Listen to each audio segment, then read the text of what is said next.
Assalomu alaykum, aziz bolajonlar. Hozir sizlarga yangi ertak aytib beraman. Bir kuni o'rdak baland bir daraxtni tepasiga in qurib bola ochibdi.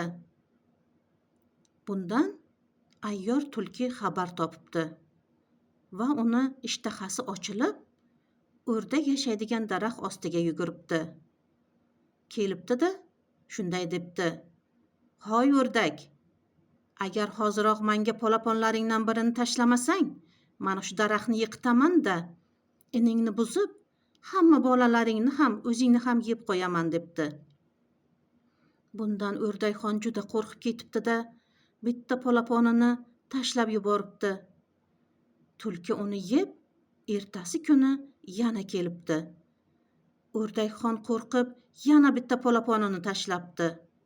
Bu hol yana qaytarilibdi. Shunday qilib, o'rdakxonning bittagina polaponi qolibdi. U juda yig'labdi. Uni yig'laganini qarg'a eshitib, uchib kelibdi-da: "Ha, o'rdakxon, nima bo'ldi? Nega yig'layapsan?" deb so'rabdi. O'rdakxon qarg'aga hamma bo'lgan voqeani aytib beribdi. "Voy o'rdakxon-ey, san qanaqa onasan axir? Nega qo'rqasan? Biz qushlarmiz-ku, bizning qanotimiz bor. Qo'rqma, agar yana tulki ertasi kuni kelsa, sen unga shunday degin: Tulki, biz qushlarmiz, bizni qanotimiz bor. Agar shu daraxtni yiqitsang, biz boshqa daraxtga ko'chib o'tamiz deb aytgin" debdi-da, uchib ketibdi.